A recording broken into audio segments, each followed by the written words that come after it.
G'day everyone, I'm here today with a YouTuber who's just established an awesome four-wheel drive YouTube channel, Mr. Tim Rumble of Blue Overland. How you going, Tim? Good, mate. How you going, Craig? Yeah, not too bad. And I appreciate your time tonight to talk about some of the stuff that you're actually out there and doing out here in the great outback of Australia. Yeah. So I want to talk to you a little bit about your YouTube channel. Now, you've embarked on the YouTube channel, but it's taken you a little bit of time to get here, and you weren't really looking to become a YouTuber. So explain to me the journey to then make a decision to become a YouTuber.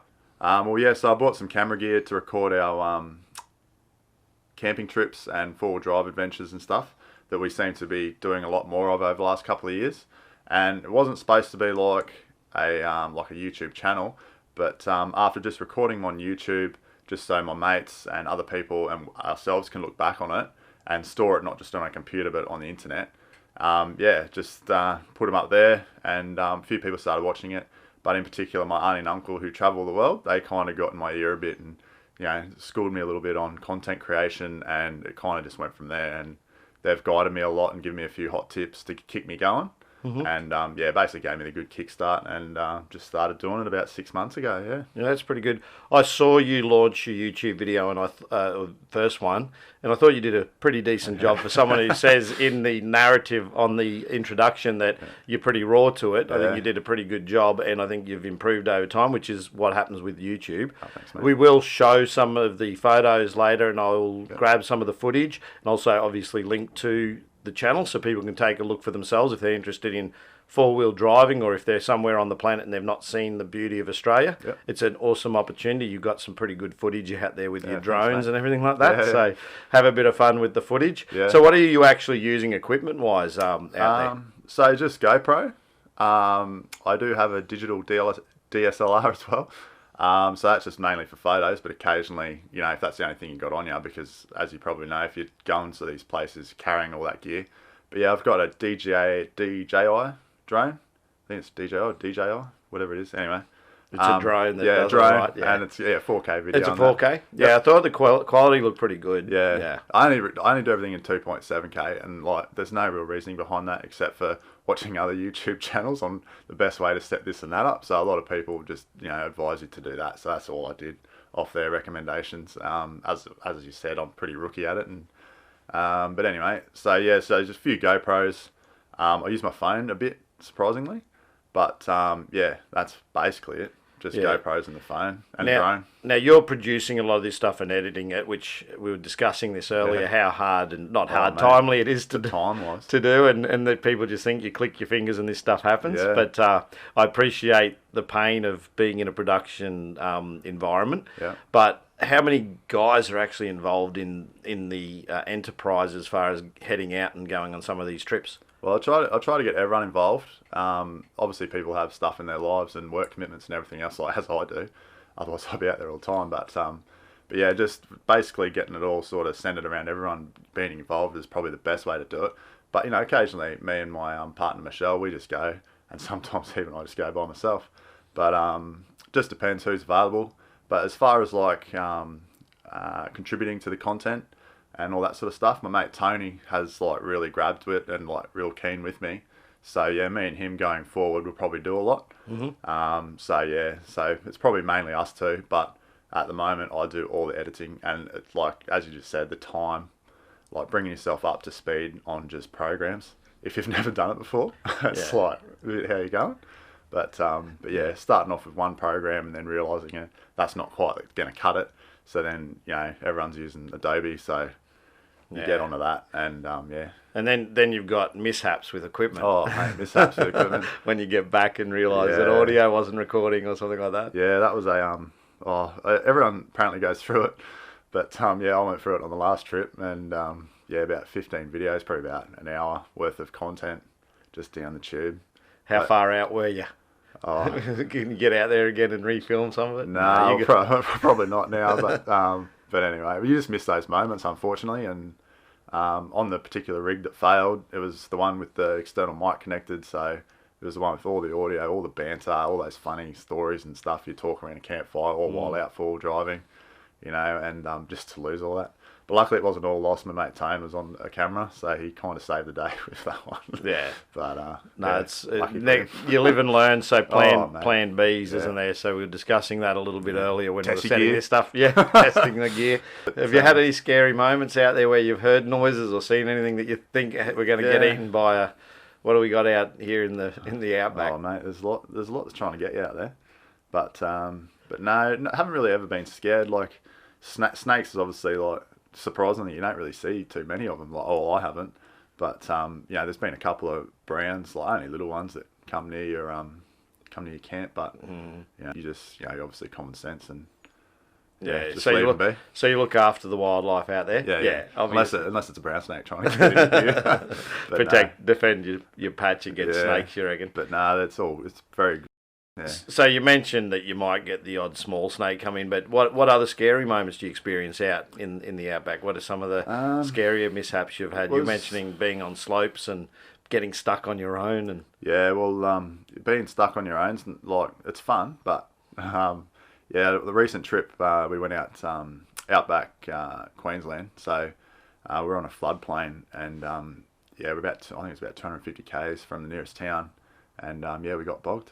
And twice in the same day, and we're a bit set up, so we can kind of get ourselves out of that situation. But when you are by yourself, you kind of if like gear fails, if a winch failed, like you just simply couldn't get out. And like you can call the ranger if he's there on the UHF, but whether or not he answers your call or not, it's another story. But those sorts of moments, you just got to be careful and think and like be prepared, and probably just have common sense basically. But certainly on hills when we're on proper four-wheel drive tracks. A recent one, we were going up a very steep hill.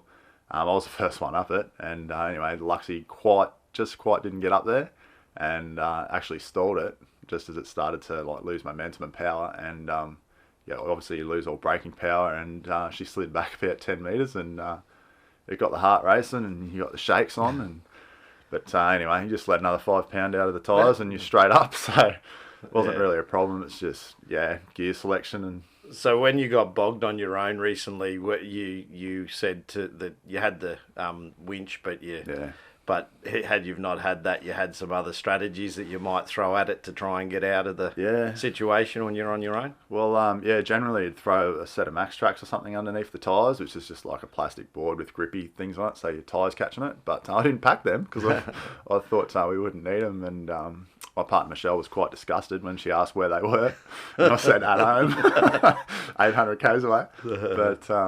But just if your winch fails or something, you can just kind of bush mechanic some stuff up, like perhaps if you can get a strap underneath one of the tyres that are turning, and you can connect it to something, hopefully you'd be able to get the tyres turning. Obviously, like the strap will take up and hopefully pull you out enough to be able to jump up and go, but. You'd have to really think about it. And you said the spare was another option if if there's nothing to winch off, unfortunately there's probably nothing else to do except bury the spare in the ground. So you dig a big hole and throw the spare in there and put your winch on that and hope that pulls out. So few strategies. So there's a plan Bs for that equipment, but don't have them necessarily when the recording stops. So life's more important than a recording, I suppose. Yeah, that's it. But just go prepared and you should be right. So what sort of stuff do you take on a trip? Like what would be the core important things to have when you head outback Australia? Basically, like just obviously a tent, somewhere to sleep, food. Obviously plenty of water, and as I said, recovery gear, and just make sure your vehicle's set up if that's the kind of outback adventuring you're going to be doing. Obviously a spare tyre, make sure your tyres are in good nick, and you just got to keep your car regularly serviced. And any of the guys got stuck with any damage to their vehicles at this stage on your trips? Apart from like the side steps and that, not really. That's probably about the only thing that's ever been damaged. I had an incident where I wasn't paying that much attention. Was only going very slow on the inland track of Bribey Island, and just the front tyres skipped the track and put the front left of the car into a steel bollard in the middle of a full drive track.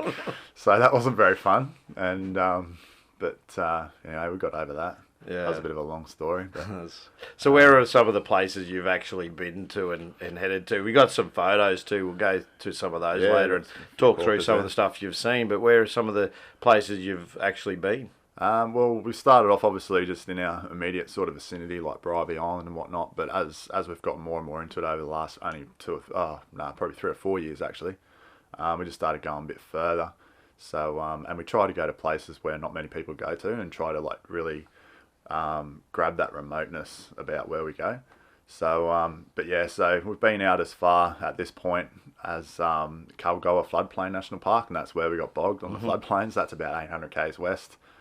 We've been out to Mount Moffat at the west side of Carnarvon Gorge, and also the main part of Carnarvon Gorge. So that's also about 800 odd k's, a little bit further north. And then yeah, Fraser Island, Double Island, Tiwa, all that sort of things, and basically nearly all the national parks in the vicinity of South East Queensland, really. Oh, nice. And you're heading north, as far north as you can go, to the tip of Cape York Peninsula? Yeah, well, that's the big one this year. It's been in the plannings for a long time. And last year, probably about April last year, me and my partner Michelle, we just decided, let's just do it. We'll go next August. And, we got together a savings account and started saving for it. And, Is it going to be just you two, or you got some other guys that have jumped on board? Initially, it was going to be just us two, and we just threw it out to anyone who wanted to join. A few people got on, a few people got off, and now the team's locked in. So we've got ourselves, our good friends Tony and Renee, and then they've got some friends who've also just recently, actually in the last couple of weeks, said, we want to come too. So we've got 3 vehicles and 6 people. There's been some surprising statistics about like what videos perform and what don't. So some you think would be awesome, aren't quite cutting it, and then others you think, that was pretty poor, actually have the most views. And have you determined why that might be, looking at the different content? I think instructional sort of stuff. So there's one in there where I performed the body lift on my vehicle, and it didn't quite go to how I planned the day and filming it, because I had a bit of trouble and got cranky and decided, don't worry about the video, but managed to still put a video together anyway with the main points in it. And and it's doing really well, and that's a surprising one. So, and also just running around the camp and how I set up our tent and how I run, that's doing really well too. So in here, we've decided to go the Oz Tent King Goanna stretches, and I got to say, absolutely brilliant. Utilises the space way better. You've got heaps of storage space now, even though there's nothing under my bloody stretcher. But heaps of space now to, he's not sleeping together unfortunately, but you can just meet in the middle for activities if you really want to. But so when you're out back, do you see a lot of people out there, or is it pretty remote that you could go for a period where you just don't see anyone? Yeah, well, we try to go remote, as I said, but sometimes you got no option but to camp where everyone camps, sort of thing. But no, generally there is always a couple of people around at most times. And do you find that people are looking after the environment heading out into those remote areas? Are you seeing signs of humanity, I guess, and are they looking after the place? Because it's pretty remote. It's easy just to throw a piece of paper or not pick up after yourself. Do you see that people are doing the right thing out there? Yeah, generally you do. There are times where you don't. So like at Fraser Island, unfortunately, it's such a beautiful island, and then you go to these nice places and people have just discarded their rubbish here. Like in fire pits is a classic one. People will just leave camp and throw their gear in the fire pits. Empty cans and bottles just scattered here and there and everywhere. When you go out west, not so much, because a lot less people go there. One thing that annoys me is when you say you go to you find an old homestead or a hut somewhere and it's got relics that are there, like on shelves and stuff. Yes. Sometimes people will take them. Oh, really? So there is a historical sort of piece of history for people to stop by and have a look at. So what's your advice if someone's travelling out there? What would you give advice if someone's watching this stuff? What you said it peeves you. Yeah. Just speak to that to someone who might be watching that's thinking of going out there. Yeah, well, people bang on about it all the time, but it's just like, leave it how you found it is basically the gist of it. It even comes down to your fires. Like occasionally we've had to put other people's fires out pick up other people's rubbish and stuff like that. But if you've got a fire on the ground, cover it over, make sure it's out. There's a big thing in the news all the time, especially with beach camping. There's like toddlers and that running through the sand, and someone's fire's just underneath it, and burns their feet and that. But I think that happens more around, like around Brisbane, say like your Stradbrokes and Moreton Island and Bribie Island and stuff like that, where it's easily accessible to everyone. Yeah. And the more you head west, or the more you head out from populated centres, the more pristine it is, basically. But there still is. Do you grab stuff if you see it and it shouldn't be there? Yeah, you're taking it away. If we're in a campground and there's stuff there, we'll just throw it in with our rubbish. So, but yeah, you just got to take your rubbish out, obviously. And most places say take your rubbish out. The annoying things when we went out to Mount Moffat, out near Carnarvon Gorge, it was closed because there was a wildfire going through there, and we got told by the ranger it was because a lady went to do a business in the bush.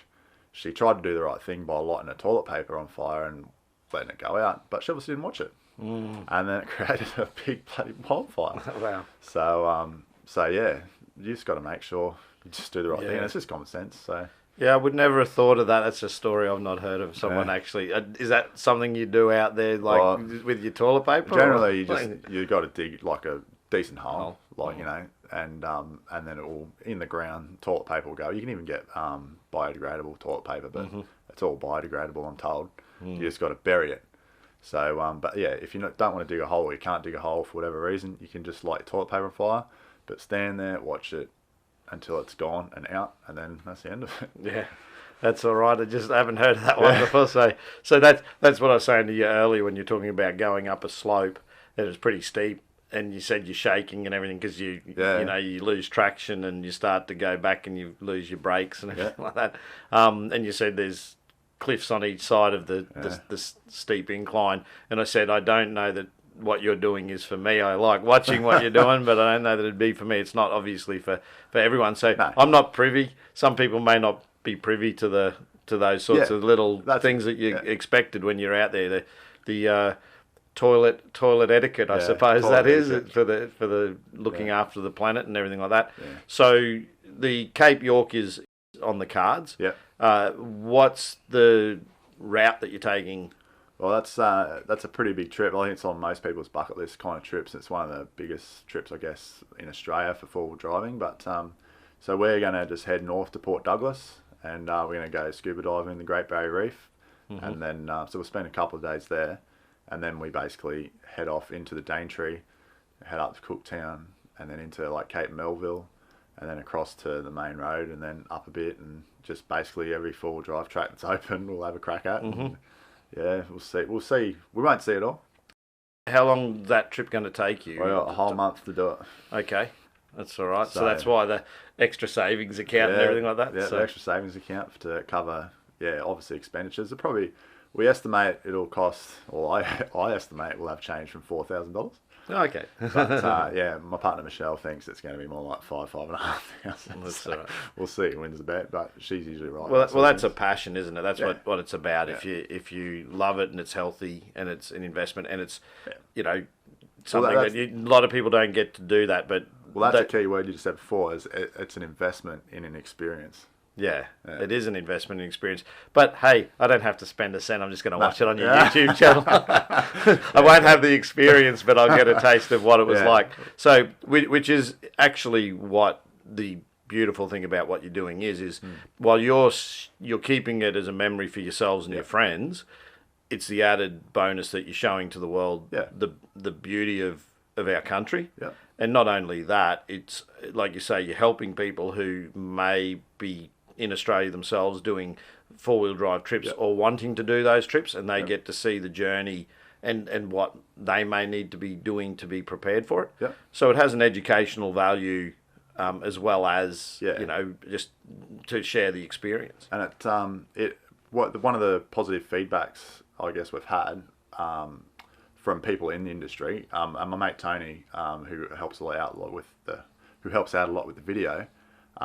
He works at TJM, and they're obviously one of the biggest, or one of the many, four-wheel drive kind of outfitters in that industry.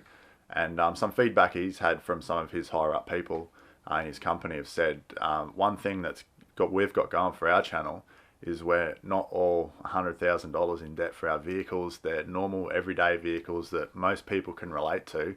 And a lot of the other full drive shows on YouTube and whatnot, and even the ones that make it to the TV, they've all got massive budgets, massive cars with everything on it, everything they need, everything they don't need. And and you're always getting hounded that you need this, and that. But we've just got what we need. And, so you think you'll stay true blue to the to that model regardless? Because I guess what happens is, like yourself, people get interested in sponsoring you, and you get all this support. You start spruiking those brands. How many creators are in this space? Would you think here in Australia? Is it a pretty big?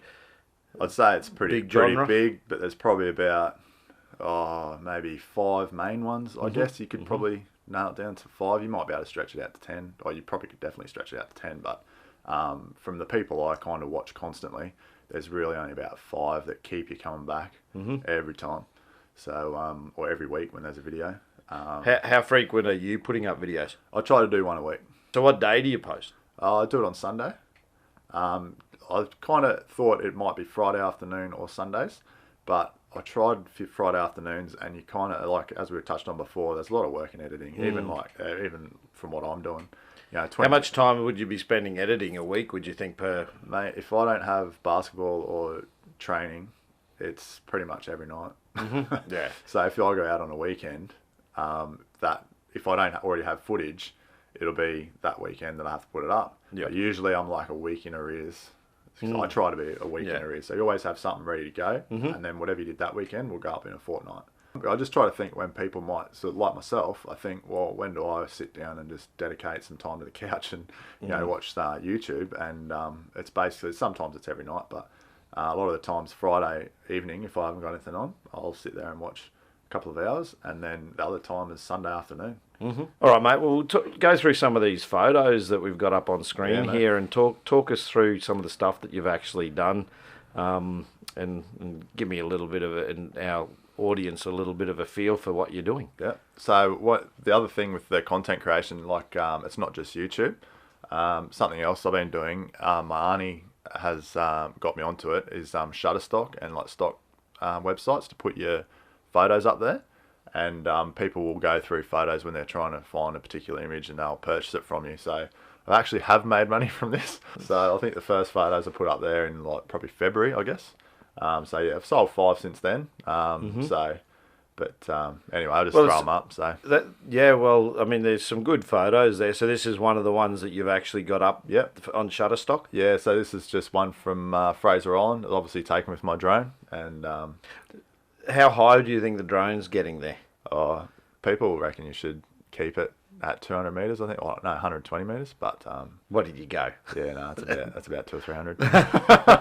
It's pretty high, yeah, mate. So what are we looking at? Is that the Fraser coast? That's the western coast of Fraser Island. We were camped at Awinya Creek, and absolutely beautiful. They say west is best on Fraser Island. Okay.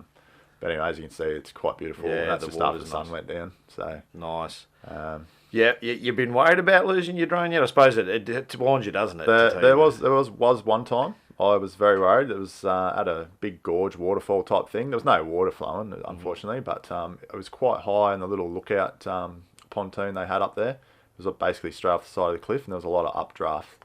So actually, I said, this is too good not to get though. So I took the SD card out of it, which I'd recorded the rest of the trip on, and put a fresh one in there and just sent it out. Fingers crossed, yeah, mate. Exactly. You're prepared to lose it for a moment. Yeah. Well, that's talk about passion. Yeah, talk about passion. All right, give us another one. What else have we got here? Yeah. So this is from one of my solo trips. It's a place called Bald Rock. It's actually in New South Wales, just over the Queensland-New South Wales border. In the Granite Belt region, and just brilliant. You climb up on that, takes you a bit. It's obviously very steep. So you've climbed up from down somewhere where you've parked? Yeah. So how high? So it's steep. Okay, really? Yeah. How long did it take you to get up there? Not too long. I went the long way around on the way up and the quick way down. What's that? Roll down. It was basically straight down the front of this face here. Okay. Very hard on your knees, especially at my age. Not that I'm too old, but I'm getting older. Yeah. Yeah, Nice didn't like it. But the trip up there is probably about 5-6 kilometres, I guess, the round way trip. So Oh, yeah. about probably 3.5 to get down, I guess. Yeah, it's a good view. You can see why people would be passionate about heading out. They're pretty beautiful. They're obviously national parks for a reason. Yeah. And yeah, sometimes you got to get your walking shoes on. It's not all full driving. So this particular trip, I got my shoes on a fair bit. So which I enjoy hiking and doing that sort of stuff too. This one is from out at Calgary floodplains, where I was just talking about where we got bogged and it was a bit hectic out there. So this is like very remote. And, That looks like footprints there. it is. It's we think it's kangaroo or emu. Okay. Probably kangaroo. But yeah, we basically got there just after I had a big storm, and actually filled some. Is that why you got bogged? Because you thought it was going to be relatively dry. You said, and it's usually dry by accounts. I'd never been there before, but yeah, usually dry by accounts. And they had a big rain a couple of days before. the clouds look like they've still got something to offer there too. Yeah, actually. well, that was just when it was clearing. When we got there, it was kind of hard to find a spot to camp that wasn't wet. Okay. It is a floodplain. You said that. Yeah, that's right. But mate, you wouldn't believe it. The next day, all gone. Oh wow. All gone. So what are we looking at here? What do we got there? That's from the same national park, the Kalgoa, and basically out the back of these huts they had like a dump site, and yeah, you can see these old bottles, and it just gives you an indication about when people were actually there and how old it is. So there's like an old beer bottle there that's got 1955 stamped on the bottom of it. So. And we were talking earlier about looking after the environment and picking stuff up and throwing it out. Yeah. But if you see something like that, leave it there. Leave it there. that's a bit of history there, and it looks like rubbish, but and the other thing is it's not something to be taken because it looks like a souvenir as well for some. But the point is 1955. It's there, and it's left there for people to see it. Yeah. And recognise how long it has been there. So yeah, that's pretty cool. Yeah. That's just the base of it, is it, or is it actually? It's like broken. Broken. Yeah, it's broken. So where's that? That's our campsite out there. So basically, that's it. That's our setup usually when we go for trips where we're camped up for a few days. How long does it take you to set up your campsite? To set that up fully like that, probably about half an hour. Oh yeah. Yeah. You got it pretty well down pat. Yeah, the tent's really good, but the tent sets up in about. How long's the preparation before you leave on your trip to make sure you got everything? Have you arrived and realised other than your track? Max tracks. Yeah.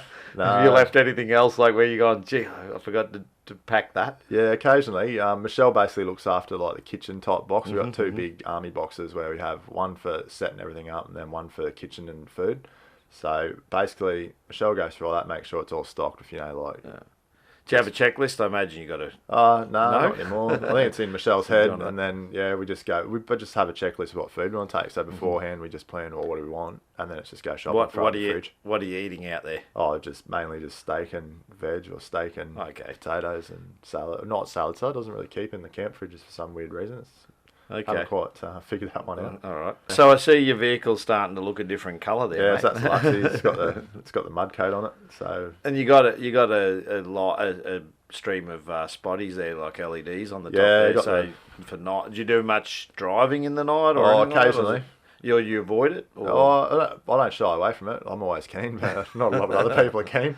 Yeah. So, but yeah, when I go with Michelle, like she's all for it. If we want to drive till 10 o'clock at night or 11 o'clock at night, she's all keen for it. But is there a risk of animals on the road at those times? Yeah, you got to watch for kangaroos mainly around dusk and dawn. Yeah. And then once it's dark, just everything else. But with the spotties, especially the front ones on the bullbar. And at night, if you're driving, are they on? Yeah, whack them on. Are they on a road, or you actually still tracks, or or even on the road? Yeah, just put the spotties on the bull bar on, and you can see like kilometres in front. And if there's animals, you see their eyes first. And you just slow down. Yeah. But no, they're really good. So that's pretty good. Getting some. The one on the roof's just so basically the lights on the front of the bull bar will throw light out. But if you're on tracks and that, it's good to have one on the roof because it will illuminate the shadows of what's going out. So if you're coming up to a rock, a ledge or a drop off, it's just black. Yeah, so if you've got one on the roof, it's lighting that up for you. So that's the purpose for one on the roof. That's safety. Which we don't use. We got some nice coloured sands here. Where are we here? So that's on the western coast of Fraser Island again. So yeah, just thought that was a good photo op. So that was just the two of us on that trip. Me and my mate Brendo, and These are the photos of some of these trips. Most of these trips recorded up on the YouTube channel. Yes. So people want to go and see the trip, they can Yeah. shoot up to the YouTube channel and Yep. have a glimpse of the stuff that you've actually Yeah. got up there. And then if you wanted to see photos, you just follow on Facebook or Yeah. Instagram. Is that Dingo? Yes, there's Dingo. Is that Fraser again? So that's Fraser again. So the local wildlife there, they were in abundance. Oh, And, yeah. yeah, it was a freaky night there. We all went to sleep. And I actually got to take a leak in the middle of the night. I don't know what time it was, for about 2 o'clock. And you stroll down and into the bush and have a leak. And just while you're there, it's just like pretty black. And then one starts howling. Oh, Then another no. starts howling. And then by the time I was finished and heading back to the tent, there was about 100 of them in the hills just howling. And it was just like, I don't know, like a werewolf movie, and think we were all going to die. And that it was pretty cool. You know you're not gonna, but No, yeah. it was It's like pretty one mad. starts. Yeah. So that was good.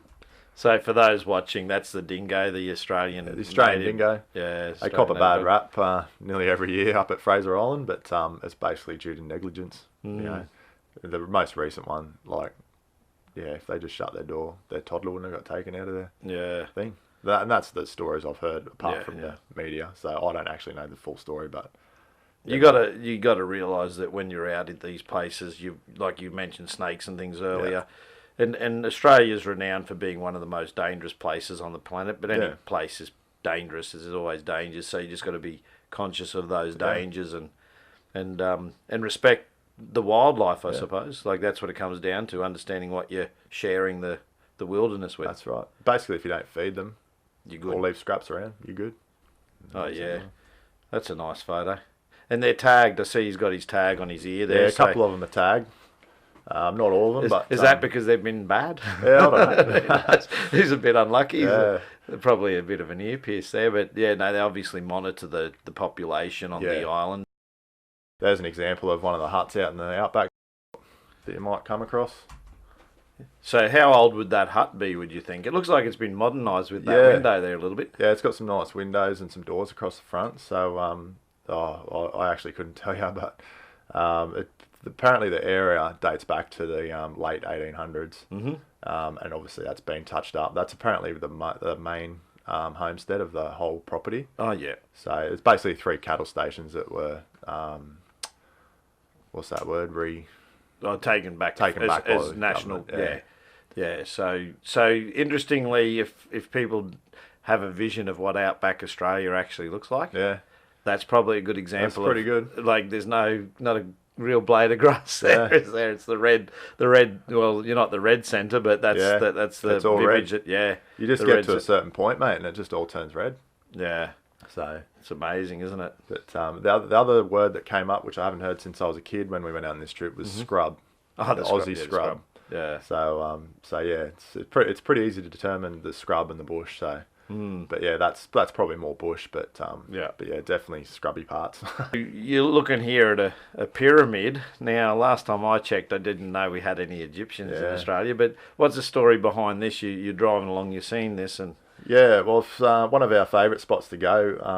I researched a bit into like remote places near Brisbane years ago, and it came up with this place called Sundown National Park. Mm-hmm. So yeah, me and my mates went there for the first time a few years ago, and I think we all kind of fell in love with the place. Yeah. And we're the only ones out there.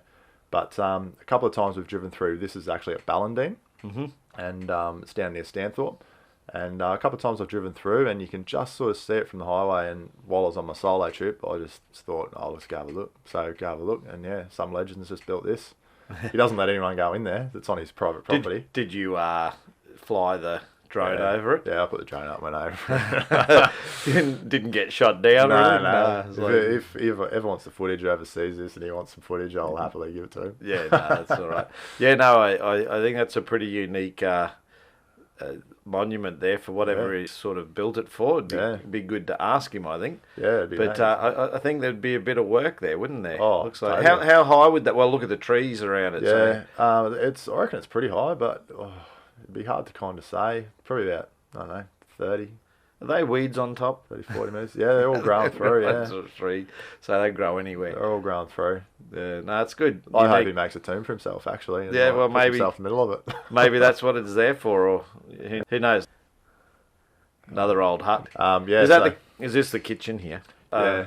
Had a big What wood was fire stove? oven. Yeah, big cast iron old thing. Yeah.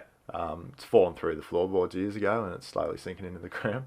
Yeah. But yeah, it's all in there. As I said, most of the stuff's still in there, but apparently people pilfer it and take certain things away. But even that bottle that's there, you probably can see on the front of that porch there. Oh, yeah. That's a really old bottle that's just sat there. Yeah, that's good. So they've left it. Yeah.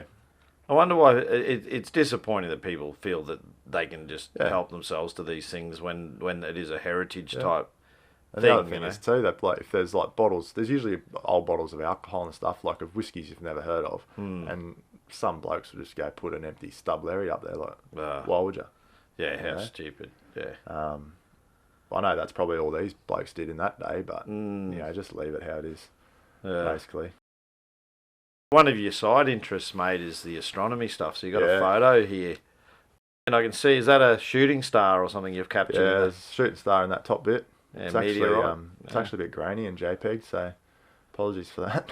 That's all right. We'll throw it up on the YouTube channel. People can go and have a look at it. It's I'll start to do the time lapses just recently. So you see them. You're plugging your DSLR into your telescope, or how are you doing? You're just sitting it on the tripod? Straight tripod up in the sky.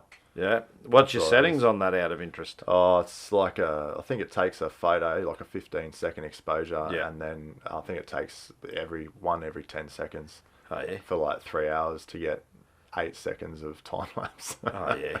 So, yeah, choose up battery too, so you got to watch that. But, yeah, my camera, it processes it and everything when you do those shots, so you just get this nice time lapse, everything in the foreground, like at camps, all moving quickly, and and then the stars are just going slowly across the sky, so it looks really cool.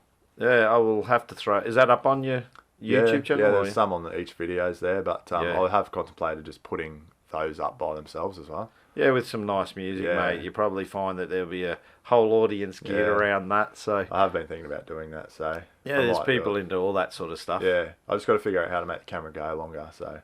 An external power supply or something, because you only, as I said, for like 3 hours of taking shots, you get about 8 seconds. Okay. That's like to make it look real good. Yeah. If I play with the settings, I can get it to like 15 seconds, but so you're getting a little bit creative, and I noticed you took on the astronomy stuff recently. Like that's in the last year or two. You started to get interested in actual astronomy, and it's come through camping, getting out there. Oh yeah, just seeing the stars. Yep. You haven't seen anything weird out there yet, unexplained or like in the dark, like lights that are unexplained? No, you definitely do, and I do come home and try to find out what it was.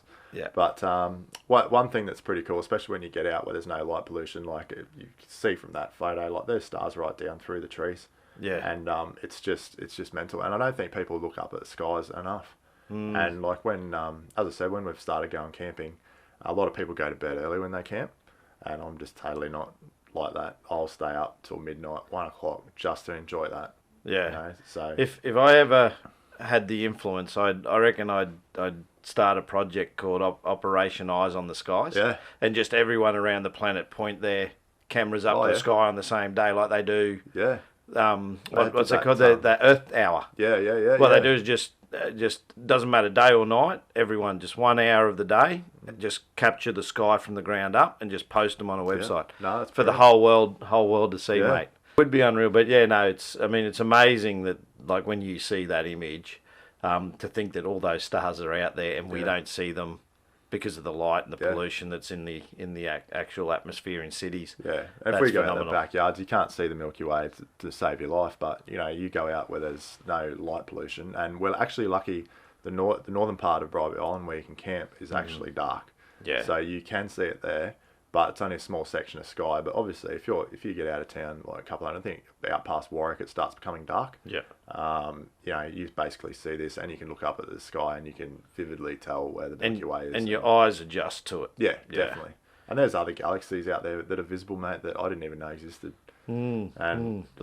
But I do see flashing lights, like on this particular trip, I remember seeing the same time of night, and you just like, because when you go camping, you kind of go, okay, and you plant your chairs here, and you kind of look in the same sky both nights, so you rotate around, but generally, we just look at the same spot in the campfire and how we're set up early in the evenings. And on this particular trip, I found there was a flashing light every night at the same spot. And you come home and try to investigate what that is. And I've got no idea what it is, but it distinctly flash and then go off again. Yeah. People have said, you know, satellite reflections and this, that, and the other. That's the other thing. Heaps of satellites, mate. Oh, well, there's a lot up there. And in the dark, you get to see them moving. Yeah. I know as a kid, it was one of the things we used to do is sit and lay on our backs and count them. Yep. And you can also see the International Space Station because it's brighter than everything else. Yeah. And it moves quite fast. Yes. You'll see it a few times. If you lay down long enough, you'll see it a few times in this time that you're out there. But yeah, we don't have the light. I've got a nice telescope. I don't know. You've seen that? Yeah, I saw it. Yeah. So I've got a pretty good telescope, Yeah. but it doesn't get used. Yeah, The one thing with astronomy that you buy these things and you think they're worth having. Yeah. But then unless you get out to somewhere like this where there's no cloud. You know, you get the moon affects your ability to see the sky. Yes, totally. The pollution sees your ability. Yeah. You know, clouds. Yeah, that's amazing. Yeah. So you just set that up and leave it. Yeah, just leave set it up somewhere where it's not going to get bumped and dial it in. You take a few test shots first, obviously, and then you just set it up to do its time lapse thing. Nice. That's good. Yeah. I'm impressed now. Probably go and do something similar with my camera. Not worry about the telescope. Yeah. Just do it with the camera. Yeah, if you got a wider lens, it's pretty good. Yeah. But I think that one there's a what is it, 18 mil. So, yeah. Which on a cropped one or two is like 30 or something. Oh yeah. Or whatever. What brand of? I got a Nikon or Nikon. Oh, okay, yeah. So I got a Panasonic. Yeah. But yeah, no, it takes good shots. Yeah, no, it's good. So what are we looking at here? This is these silos. They paint these things these days. So that's like a thing that's been going for a few years now, I guess. I don't actually know, but yeah, when you travel around the Outback roads and that, you come across these grain silos, and yeah, they're getting quite creative with them because they probably are eyesores really to the landscape. But you know, if they do things like this to them, makes it pretty appealing. And they do them with the water towers too in the local townships. I saw that they were asking for the local town where we are here that they're taking ideas from people to paint one of the water towers because they are just concrete eyesores and they're trying to make them a little bit more aesthetic to the eye. Yeah. So that's pretty cool. So it, represents the part of the world that you're in as well with the sheep and the what are they, mountain type lorikeets or something there? So one of the native species of bird here. Yeah, I don't know my birds. Eagles and whatnot. But yeah. But no, that's yeah, I reckon they're brilliant. So they're popping up everywhere, or just anywhere you go kind of thing. When there's grain silos, they're just getting into painting them all now. So there's a few out and about there. So it's pretty good artwork too, actually, for brilliant. that size. Like you look at it, it's like pretty impressive. Yeah, like I'm a sign writer, so and you think about stuff like that, and you're just like, man, you know, how the hell do you draw that and scale that and make it look like that around a round surface that's like appealing to all angles? Is just a bit mind blowing, I reckon. And not just that, how are you seeing it when you're actually painting it? Like you know, you got to be on there to do it. It's not like you can easily get off and step back and have a good look. No, you want to make sure that you got it right. But it is amazing, isn't it? It is. It's phenomenal. Moving forward with the channel, what are your thoughts and where would you like to see the YouTube channel actually end up? What's your vision? Well, yeah, as we touched on earlier, like it'd be nice to, get some sponsorship or get some sort of income or revenue to be able to fund these trips. And I would just fund the trips.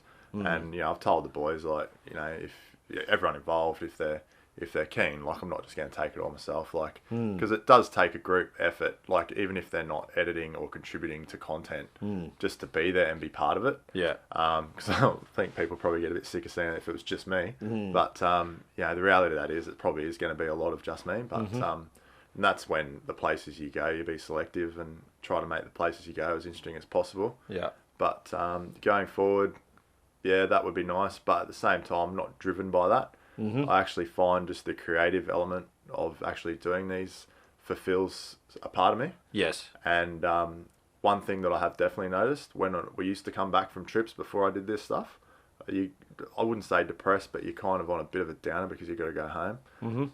But now doing this and you're reliving it, we're editing these photos, videos and stuff, you actually look forward to going home and seeing what you can do with what you've gathered. So it's added an element that wasn't there before Yeah. to the whole experience Yeah, for totally. you. Yeah. You're going to a lot of areas that would have a tie to culture and Indigenous culture. Yes, yeah. How important it is for you to respect and understand the Mate, cultures. like we got our first like real exposure to that when we went out to Carnarvon Gorge and Mount Moffat. There's paintings there that they've dated to like 9,000 years ago. So how accurate that is, I'm not up with it. But yeah, carbon dated. So however accurate that is, 9,000 years, and it's just like wow. Yeah. And you're just looking at it, and you just sit there and you look at it, and you just. Are people respecting those areas from what you can see? Is Yeah. there a degree of respect for the There's no Indigenous culture? Yeah. Well, in that particular place there was. serious? Yeah. Like Carnarvon Gorge, the main part of it, there's people everywhere, and they've got like resorts and or not resorts, but you know. Yeah. And so they're always there. So it gets looked after like a lot.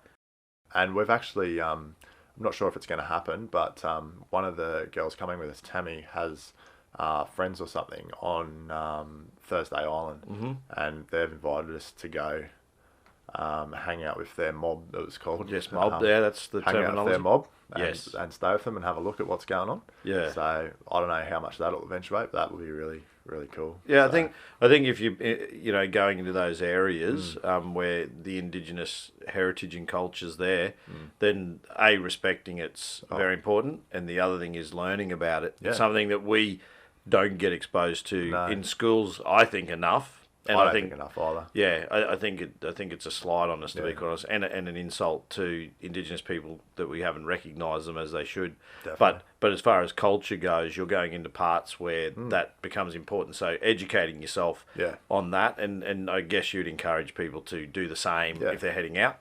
Yep, definitely. To learn about these cultures and areas that they're going to and respect those. Yep. So there's places we'll go to that we'll have to get the elders' blessing before we go into it. So there's things like that that we're going to encounter, and but I'm all for it. And like after going out to Carnarvon Gorge and seeing those paintings in the caves and that, and even out Mount Moffat where you're just walking around, there's no signs or nothing saying that go look here. We were just adventuring, and you come across it. Yeah, that's brilliant.